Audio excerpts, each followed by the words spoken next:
This is the Geometry Unit 6 Lesson 4 video. This lesson is all about rhombuses and squares, which are, again, we're looking through different types of quadrilaterals, and rhombuses and squares are another type of parallelogram. So let me jump over here, and let's look at this little diagram here, which is kind of a family tree, so to speak, of quadrilaterals. I just want to focus on this middle section so you can see how parallelograms are a type of quadrilateral with two pairs of parallel lines. And then we've already talked about rectangles, and you can see in the diagram, rectangle has 4 right angles. And then today we're going to look at rhombuses and squares, and we're going to talk about the special characteristics of rhombuses and squares. And then later in this unit, we'll deal with these other branches of this tree. So let's look at this diagram right here together. This is kind of a summary of the special characteristics of rhombuses and squares. So again, these are underneath parallelograms, and the special characteristics of a rhombus, first of all, is that all the sides are congruent. And that's kind of the main concept of a rhombus, is that all the sides are congruent. And you see that here we have one mark on each side because all 4 sides are the same. So that hasn't been true of any of the previous shapes that we've been looking at. So that's the kind of defining feature of rhombuses, is that all the sides are the same length. They're all congruent. And then some other characteristics that grow out of that is, first of all, the diagonals are perpendicular to one another. That means they form a right angle, and you can see that right here. So the diagonals of a rhombus always make a right angle. More than that, let me go ahead and erase this. The diagonals also bisect the interior angles. So in other words, when this line goes from corner to corner, it divides this into 2 equal angles, and it divides this into 2 equal angles. And then when the other diagonal comes through, it also divides this into 2 equal angles and this into 2 equal angles. So that's what we mean when we say it bisects. It means it cuts in half the interior angles on either side of that figure. So we're going to look at some of the proofs first, and then, first I'm going to talk about a square. Not much to say about a square, actually. The thing about a square that you need to know is that a square is kind of the unifying of all of these characteristics we've had so far. It has congruent sides. It has right angles. It has diagonals that are congruent. Has diagonals that are perpendicular, that bisect. All of these characteristics of parallelograms, all the characteristics of rectangles, and all the characteristics of rhombuses are found in a square. So that's kind of your key piece of information, is it kind of brings all of these categories together into one figure. All right, so now let's jump over and look at our proofs. All of the information I just went over is in multiple forms on the notes. So let's look at this together. Given ABCD is a rhombus. If that's true, prove that AC is perpendicular to BD. And notice AC and BD are these sides. They are the diagonals. So really what they're asking us to do is to prove what I told you right here. Prove what I told you right here, that diagonals are perpendicular. So let's go back and look. So we have our given. ABCD is a rhombus. We have ABCD is a parallelogram because rhombuses are parallelograms. That's true. Then we get BC is equal to DC. Okay, so let's look at that. BC is congruent to DC. BC is congruent to DC. Well, that is showing that these two sides are congruent. And the only thing that proves that has to do with one of the things we've already been told. Remember how proofs work? You always are drawing on the information you've already gotten. So if we know that ABCD is a rhombus and ABCD is a parallelogram, what is it that tells us that these two are the same? And so it's the definition of either a rhombus or a parallelogram. So we have to decide, is that the definition of a rhombus or is that the definition of a parallelogram? And actually the only answer choice down here is rhombus here at F. So we're going to use that one. And we're going to put F and say the definition of a rhombus tells us that the sides are congruent. Then we have similar. BP is congruent to DP. And it says because the diagonals of a parallelogram bisect each other. You see that right there. All right, so that's checked off. That's checked off. Then we have our old friend, CP is congruent to CP. We know anytime we say this something is congruent to itself, that we're dealing with reflexive property. Let's go down and look. Reflexive property is D. So just get that in your head because that's going to come up again and again. The reflexive property, D. And then this is another tip I gave you on the last video. Anytime you see SSS, SAS, ASA, or AAS, you are dealing with some kind of congruent triangles. And the only thing down here that shows congruent triangles is answer choice G. So we said that those two, oops, wrong blank. G, triangle BPC is congruent to triangle CPD. And they're getting that from here. Side, side, side gives me the fact that those two triangles are congruent. All right. And then, as I've said many times, the next thing after a triangle congruence is almost always CP, CTC. Congruent parts of congruent triangles are congruent. So that's going to be answer choice A there. Then it says angle 1 and angle 2 are linear pair angles. That's just the definition of a linear pair. You can see here, this is a linear pair right here. And that's all that statement is saying, is that 1 and 2 are a linear pair together. Okay? Then it says that angle 1 and angle 2 are supplementary. Well, I'm guessing that is going to come from number 8. So what from number 8 leads us to say what we say in number 9? And it is that is the linear pair theorem, which is answer choice H.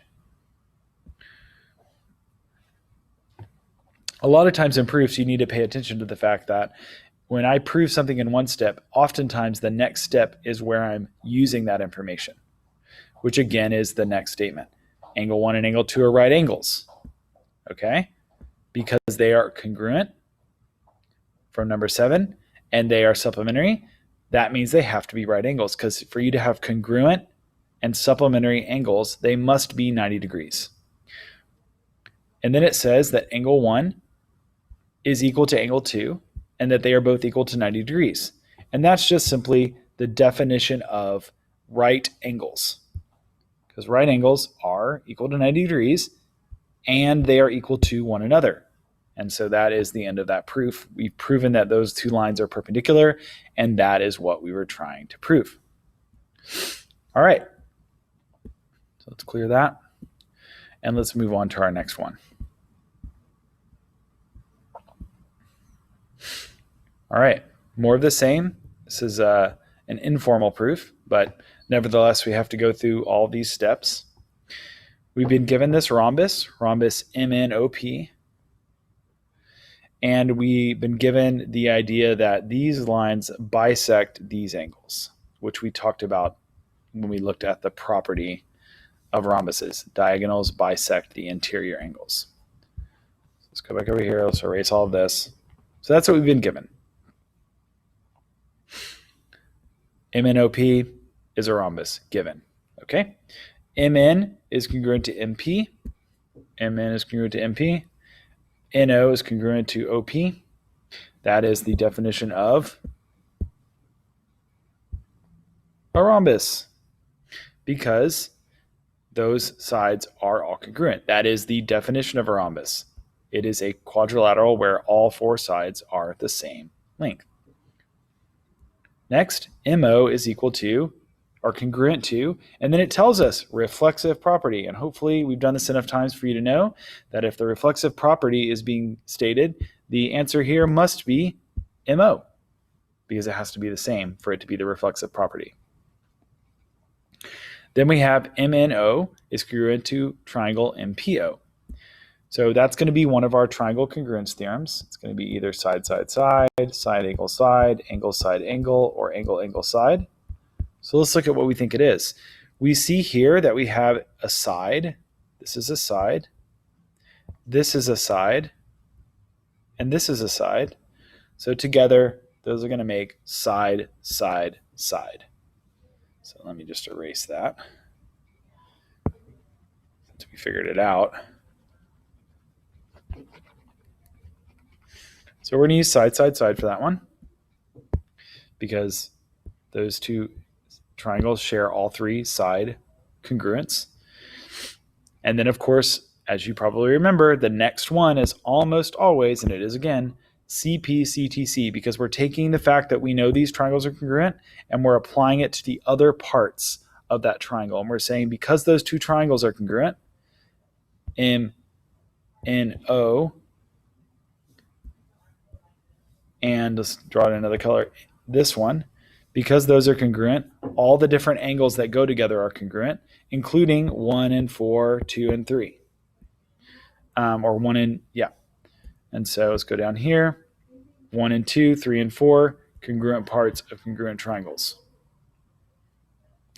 Then it says MO bisects MNP and NOP. So that's this line right here. Let me erase. So it's telling me that this bisects. And that is the definition of a bisector.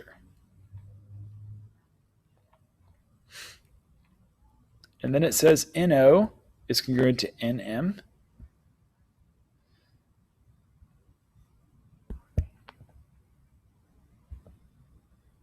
And PO is congruent to PM.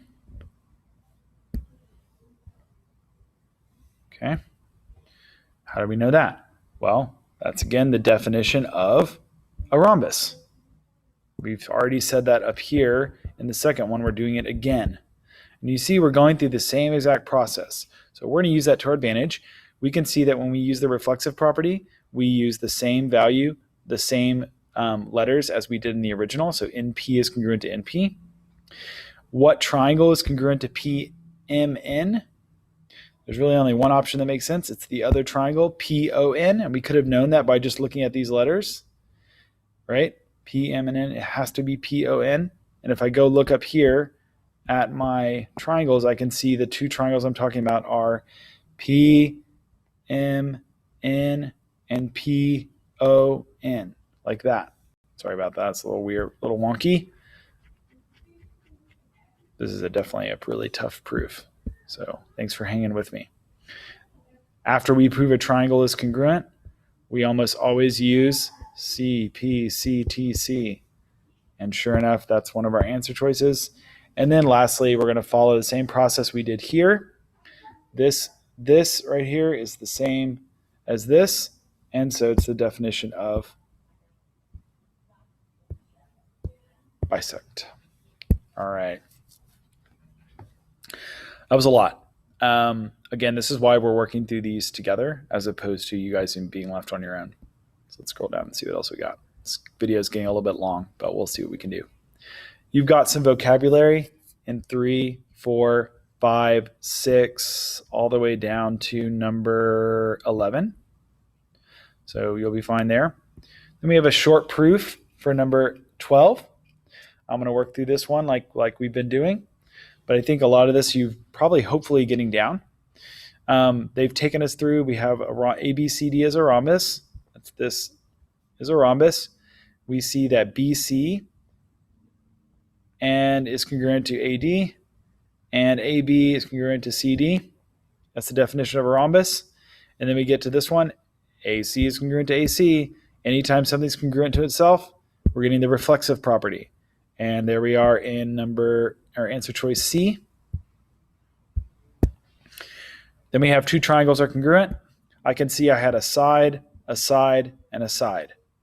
Three sides, that's all that's been mentioned. So the only way to prove that those are congruent is to use side, side, side. That's going to be answer choice D.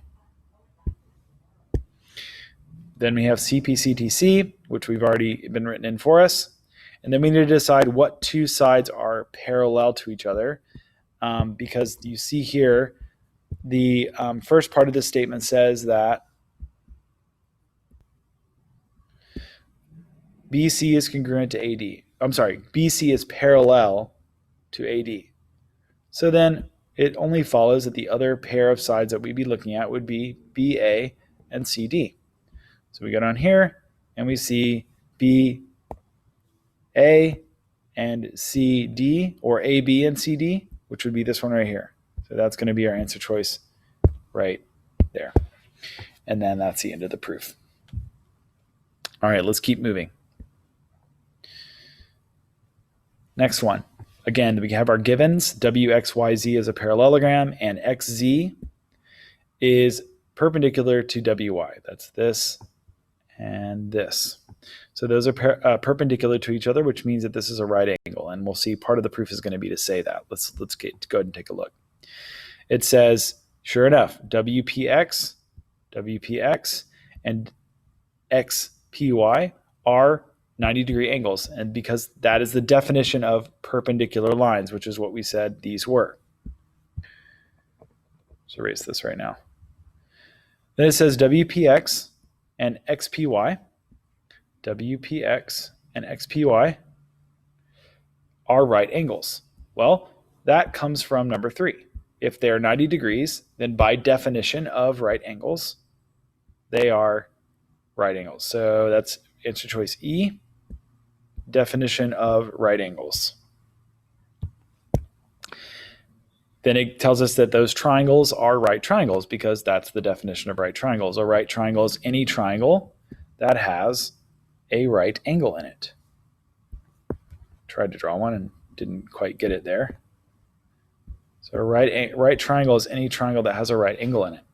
So that's where that number 5 is coming from. Then we have XP is congruent to XP. By now, you probably heard me say it 15 times. That's going to be the reflexive property of congruence. Then they tell us there's bisectors. They use the definition of bisectors. And then they've proven that those two triangles are congruent. And the two triangles we're looking at are WPX and YPX. So we need to find those. That's going to be answer choice A.